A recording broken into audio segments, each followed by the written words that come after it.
నమస్కారం. కార్తీక పురాణం 18వ రోజు పారాయణలోకి వచ్చాం. ఈ 18వ రోజున నవకాయ పిండి వంటలతో రుచికరమైన భోజన భాజనాదులతోటి ఎవరైనా బ్రాహ్మణుల్ని సత్కరిస్తే మంచిదట. తులసిమాల దానం ఇవ్వడానికి కూడా ఇది మంచిది. తులసిమాల ధరించవచ్చు కూడా. అయితే ఈ రోజున బహుళ చవితి కాబట్టి సంకటహర చతుర్థిగా భావించి ఈ రోజున వినాయకుడిని గరికతోటి అర్చిస్తే చాలా విశేషమైన ఫలితం వస్తుంది. ఆయా దేవీ దేవతలకు సంబంధించిన పర్వదినాలలో వారిని అర్చించడం వల్ల కార్తీక మాసపు అర్చనా ఫలితం కూడా లభిస్తుంది. అయితే మనం పురాణంలోకి వద్దాం. ఈ స్తంభం పగిలి బయటకు వచ్చినటువంటి ఈ ధనలోభి మునీశ్వరుడు చెప్పినటువంటి ఈ భగవత్ సంబంధమైన వ్యవహారం అంతా చెప్పాడు కదా. ఎవరు భగవంతుడు, ఎవరు నువ్వు, కర్మ ఫలితాలు ఎలా వస్తాయి, అది వింటూ ఇలా అన్నాడు. అయ్యా, నాకు అర్థమైంది.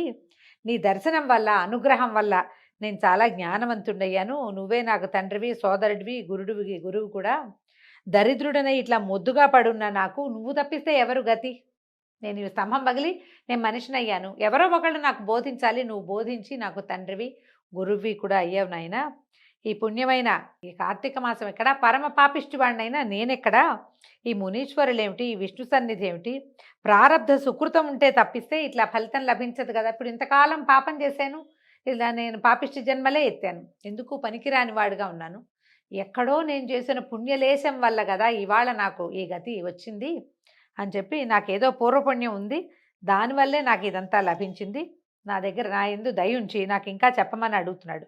మనుషులు విధిగా కర్మలు ఎట్లా చేస్తారు, ఆ కర్మలకి ఫలం ఎట్లా వస్తుంది, వాటి ఉపదేశం ఎట్లా, ఏం చేయాలి, ఏ కాలంలో చేయాలి, కర్మలంటే ఏమిటి, ఏం కోరి చేసుకోవాలి, ఏదైనా ఒక పని చేయాలంటే దేనికోసం చేయాలి. ఇప్పుడు ఏదో ఫలానా పూజ చేసాము, ఏ ఫలితం కోసం ఆ పూజ చేయాలో నాకు వివరంగా చెప్పమని అడిగాడు. పైగా నువ్వు ఇప్పటిదాకా చెప్పిన మాటలతోటి పాపరాశి అనంతమైనది గడ్డి, అది దాంట్లో ఒక అగ్గిపుల్ల వేస్తే మొత్తం భస్మమైనట్టు నా పాపాలన్నీ పోయినాయి నాయన, ఇంకా కొంచెం జ్ఞానం కావాలని కోరుకుంటున్నానని అడిగాడు. అడిగేసరికల్లా మహాముని అన్నాడు, చాలా బాగుంది, మంచి ప్రశ్న అడిగావు. లోకహితం కోసం అడుగుతున్నావు.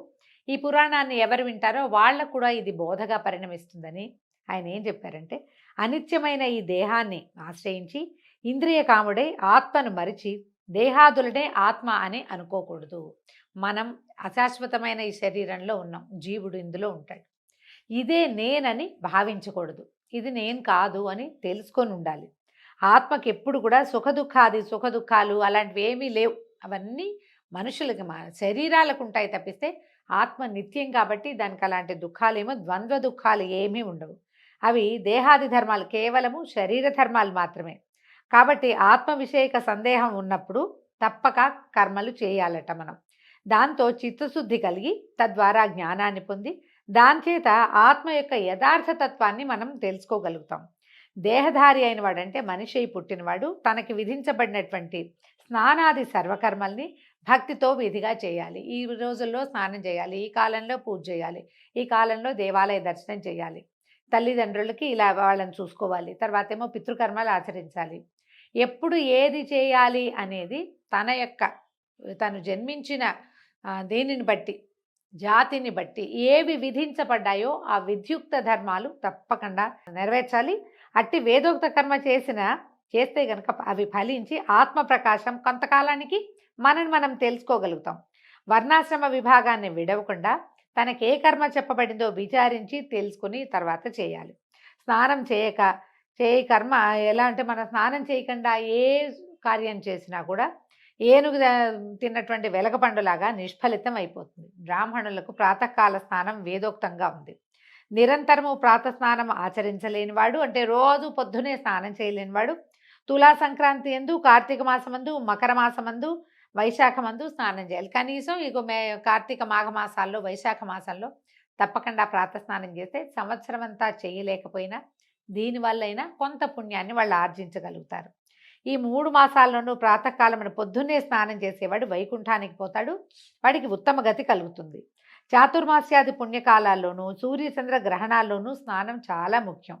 ఇందులో గ్రహణకాలమందే స్నానం ముఖ్యం. మనం సాయంత్రం రాత్రికి గ్రహణం అవుతుందని సాయంకాలం చేసి అర్ధరాత్రి కదా అని తెల్లవారాక స్నానం చేస్తే ఫలితం లభించదట. కాలంలో గ్రహణం పడుతూ ఉండగా స్నానం చేయటం, విడవగానే స్నానం చేయటం చేస్తే విశేషమైన ఫలితం వస్తుంది. ఇప్పుడు అర్ధరాత్రి వస్తుంది, ఏం చేస్తామండి అంటే అవకాశం ఉన్నప్పుడు చేయాలి, ఇంకంతే. తర్వాత బ్రాహ్మణులకు ముఖ్యమైనది స్నానము, సంధ్యాజపము, హోమము, సూర్య నమస్కారము. బ్రాహ్మణులు తప్పకుండా చేయాలట. స్నానం చేయలేని వాడు రౌరవ నరకమందు యాతనలు పొంది తుదకు కర్మభ్రష్టుడుగా జన్మిస్తాడు. కాబట్టి పుణ్యకాలము కార్తీక మాసము. ఈ కార్తీకము ధర్మార్థకామ మోక్షములనిచ్చును. ఈ కార్తీకంతో సమానమైన మాసం లేదు, ఇంతకంటే పుణ్యకాలము లేదు. వేదంతో సమానమైన శాస్త్రం లేదు, గంగతో సమానమైన తీర్థం లేదు, తర్వాత భార్యతో సమానమైన సుఖం లేదు, ధర్మంతో సమానమైన మిత్రుడు లేడు, నేత్రంతో కంటితోటి సమానమైన జ్యోతిషు లేదు, కేశవునితోటి సమానమైన దేవుడు లేడు, మరియు కార్తీకంతో సమానమైన మాసము లేదు. ఇదొక శ్లోకార్థాన్ని ఇట్లా స్పష్టంగా చెప్తున్నారు. కర్మస్వరూపాన్ని తెలుసుకొని కార్తీక మాసంలో ధర్మకార్యాలు ఆచరించేవాడు కోటి యజ్ఞ ఫలితాలని పొంది వైకుంఠాన్ని పొందుతాడు.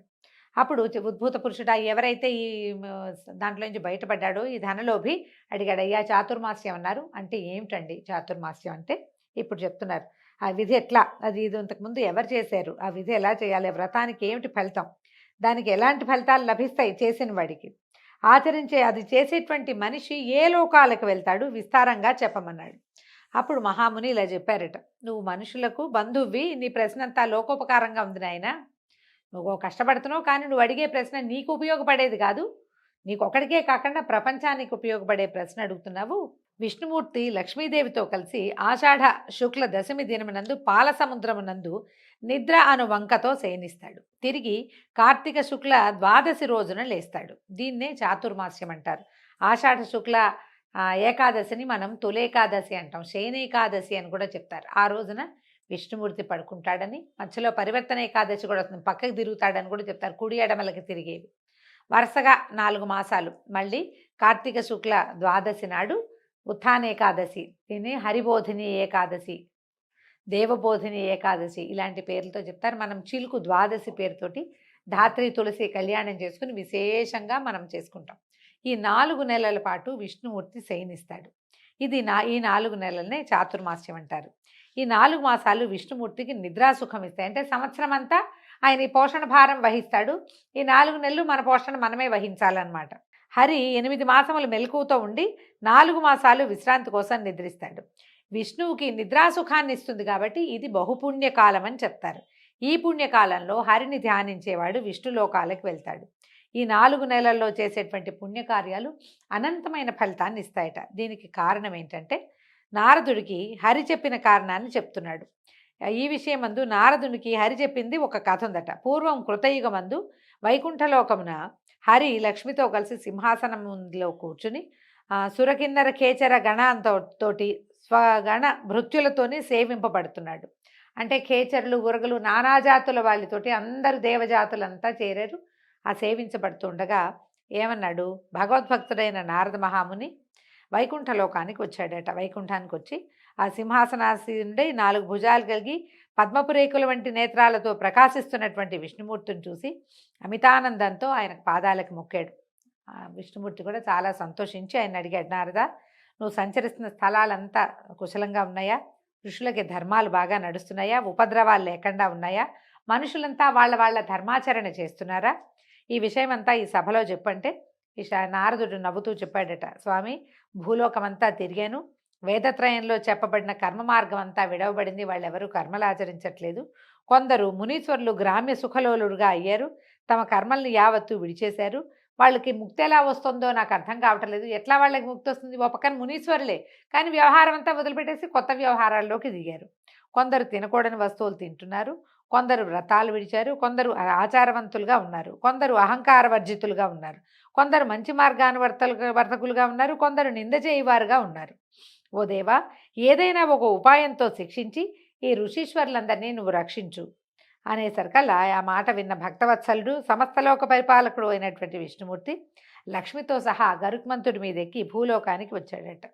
ఆయన వృద్ధ బ్రాహ్మణ రూపధారి అయి వేల సంఖ్య కలిగిన బ్రాహ్మణులున్న స్థలానికి వచ్చి సర్వప్రాణి హృదయగతుడు అయినప్పటికీ మాయానాటకధారి అయి పుణ్యక్షేత్రాల్లోనూ, తీర్థాలందు, పర్వతాలయందు, అరణ్యాలలోనూ, ఆశ్రమాలందునూ సమస్త ప్రపంచం అంతా, భూమి మీదంతా తిరగటం మొదలుపెట్టాడు. భూలోకంలోకి లక్ష్మీదేవితో సహా వృద్ధ బ్రాహ్మణ స్వరూపిగా మహావిష్ణువు తిరగడం మొదలుపెట్టాడట. ఇట్లా సంచరిస్తున్నటువంటి విష్ణుమూర్తిని చూసి కొందరు భక్తితోటి ఆతిథ్యాన్ని ఇచ్చారు, కొందరు నవ్వారు. ముసలాళ్ళు మీకెందుకు పుణ్యకార్యాలు, ఈ ఊళ్ళన్నీ ఎందుకు తిరుగుతున్నారు, ఇంటి పట్టున ఉండొచ్చు కదా అన్నారనమాట.